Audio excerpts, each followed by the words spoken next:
Assalamualaikum warahmatullahi wabarakatuh. Barudak, udah lama nggak bikin video, dan hari ini gue mau bikin sebuah video gitu, yang isinya ya gue mau curhat-curhat aja gitu, ngobrol-ngobrol biasa sama barudak-barudak dari media Japro. Jadi kita udah ngelewatin bulan suci Ramadan. Alhamdulillah, bagi yang udah tamat puasanya 30 hari full, bagi yang enggak ya siapa naon gitu. Terkecuali cewek ya. Di tahun 2020 ini udah banyak kejadian-kejadian yang viral, yang menyedihkan, yang lucu, yang menyenangkan gitu, dari awal tahun sampai sudah mau masuk ya pertengahan lah. Bulan depan itu sudah masuk pertengahan tahun. Kita di tahun ini harus dihadapkan ya seperti yang sudah kita jalani setiap hari ya, dari mulai awal tahun ini kita harus menghadapi pandemi corona. Ya, di tengah pandemi ini banyak kasus-kasus yang viral, yang menurut gua tuh ya gimana ya, sampah lah gitu. Kita juga banyak mendengar tentang konspirasi tentang virus ini gitu. Pertama nih ya, gue nanggepin kasus-kasus yang viral di media sosial beberapa waktu lalu tentang prank sampah lah, menyebarkan corona. Gue nanggepinnya heran aja gitu, kok ada gitu orang-orang yang kayak gitu. Itu menurut gue sih kosong aja gitu otaknya, gak pikir panjang gitu atau gimana gitu. Soalnya mereka gak bisa bedain mana bercanda mana nyakitin gitu. Ini kita itu lagi ngadapin pandemi gitu, bukannya apa-apa, bukannya gak boleh bercanda, tapi ya kalau udah masuknya gitu ya bukan bercanda gitu. Kayak yang prank sampah itu kan masuknya udah bukan bercanda. Terus yang menyebarkan corona itu ya, gue juga jujur aja gitu awalnya ya gue udah amat lah gitu, apaan sih corona. Tapi ya semakin kesini gue makin sadar gitu bahwa ini tuh gak bisa kita diemin gitu. Dan caranya kita bertindak itu dengan ya mentaati aturan dari pemerintah. Kalau bukan itu ya kita harus ngapain lagi gitu. Kita kan gak tahu juga, kita gak tahu harus gimana gitu menghadapin ini wabah tuh gimana. Karena virus tuh kecil kan, kita gak bisa lihat ya. Kalau kita bisa lihat itu virusnya bentukannya kayak hewan, segede apapun ya kita pasti lawan gitu. Tapi kan ini kita virus tuh ya bentuknya kan kelihatan gitu, jadi kita ya harus ikuti aja lah anjuran dari pemerintah ya. Jadi gitulah gitu, kita harus intinya kita harus mentaati anjuran dari pemerintah aja lah gitu. Nah, dan masalah orang-orang yang bikin sensasi, orang-orang viral yang tadi itu, gue juga aneh banget, kok ini orang-orang yang kayak gini tuh gak ada habisnya gitu. Udah satu kasus selesai ada lagi, kasus satu udah klarifikasi ada lagi.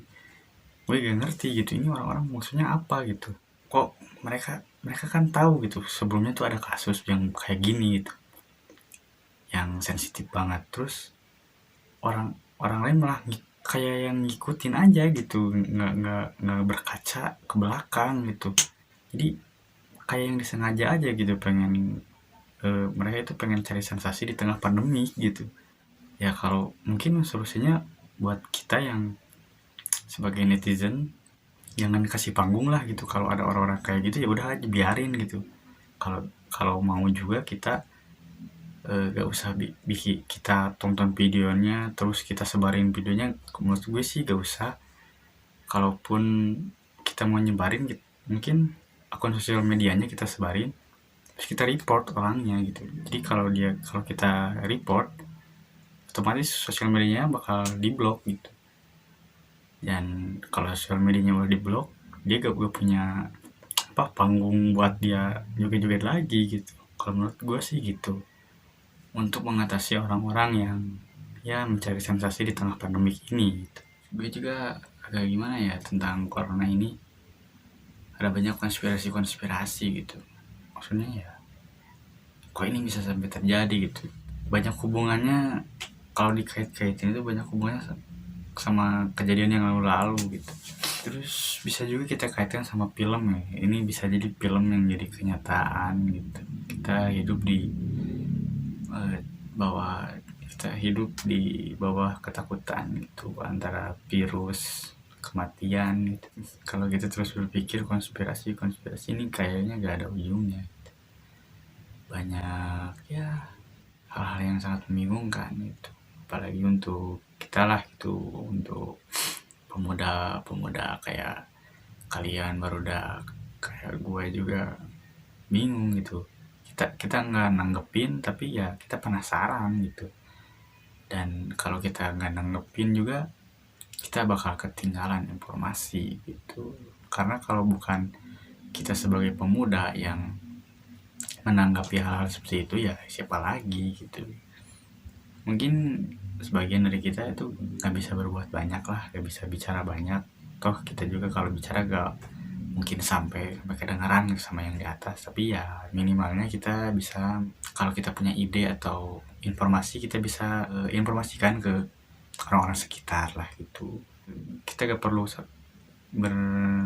memberikan sesuatu yang besar, tapi kita mulai dari sesuatu yang kecil aja gitu. Ya sebenarnya kalau ada informasi atau apa gitu, kita sampaikan ke orang-orang terdekat. Makanya kalau menurut gua, kita sebagai pemuda itu harus ya mengikutilah berita-berita seputar tentang corona, konspirasinya, karena bisa jadi itu sangat bermanfaat gitu.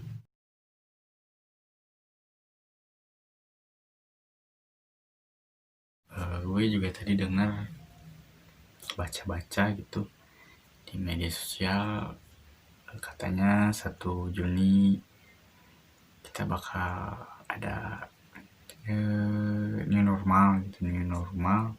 Jadi kita akan dibebaskan kembali beraktivitas, tapi harus mentaati protokol kesehatan gitu. Jadi istilahnya kita itu bakalan berdamai dengan corona gitu. Mungkin diadakannya new normal ini karena ya mungkin pemerintah udah gak tahu gitu harus gimana menangani atau menghilangkan corona di negara kita, terutama di dunia mungkin ya. Jadi kita ya mungkin secara satu-satunya ya kita harus berdamai dulu lah dengan corona kali gitu ya. Karena kalau kita begini terus ya kita nggak bisa ngapa-ngapain juga gitu. Masa kita terus harus di rumah gitu, anak-anaknya sekolah, terus ya orang lain nggak kerja gitu kan, berdampak sangat buruk juga gitu bagi perekonomian dari menengah ke bawah gitu. Ya jadi kayaknya 1 Juni akan diberlakukan new normal di Indonesia. Terus juga ada rencana-rencananya, mungkin ya ada informasinya. Jadi semuanya akan berjalan seperti biasa lagi, kerja, anak-anak sekolah, tapi secara bertahap katanya. Terus ya banyak-banyak lah, kita bakalan biasa lagi tapi dengan protokol-protokol yang disesuaikan oleh pemerintah. Itu gue ambil dari sisi positifnya aja, kita bakalan bebas kembali. Tapi dari sisi negatifnya sih gue berpikir kalau ini tuh ya karena kita bakalan hidup normal tapi masih dibayang-bayangi oleh virus corona gitu. Jadi kalau gue pikir ulang sih, dampak negatifnya bakalan gede juga. Soalnya istilahnya beginilah ya, kalau lo kuat ya lo selamat, tapi kalau lo nggak kuat lo bakal mati karena corona. Karena gimana ya, kita menerapkan social distancing, terus ada juga sampai PSBB, itu tidak diindahkan gitu loh warga. Kita masih berkeliaran aja gitu, warga masih berkeliaran. Bahkan sampai H-2 lebaran waktu lalu rame banget gitu. Kota gua sebetulnya di Garut ini, Wanaraja, rame banget gitu.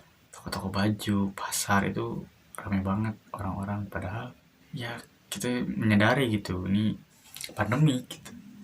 Terus waktu PSBB juga ya masih rame-rame aja gitu. Itu ketika pemerintah menerapkan PSBB, apalagi ini sampai bebasin gitu ya. Gak tahu juga sih kedepannya gimana, tapi ya makanya untuk dari itu ya kita lah sebagai pemuda aja yang sadar akan bahayanya dari pandemi corona ini, ya sebisa mungkin mengindahkan aturan-aturan yang diberikan oleh pemerintah. Itu jangan kita mengacuhkannya. Dan ya mungkin kalau kita menemukan pelanggaran di jalan, kita sebaiknya mengingatkan aja, tapi secara pelan-pelan aja. Kalau dia nerima ya syukur, kalau enggak ya gak apa-apa lah gitu. Karena ya itu tugas kita gitu. Sebagian dari tugas kita juga membantu pemerintah dan tenaga medis. Ya begitulah. Semoga ada jalan keluarnya semua pandemi ini, dan ya kita bisa hidup bebas normal seperti sedia kala dan corona ini menghilang. Oke. Assalamualaikum warahmatullahi wabarakatuh. See you next. Bye.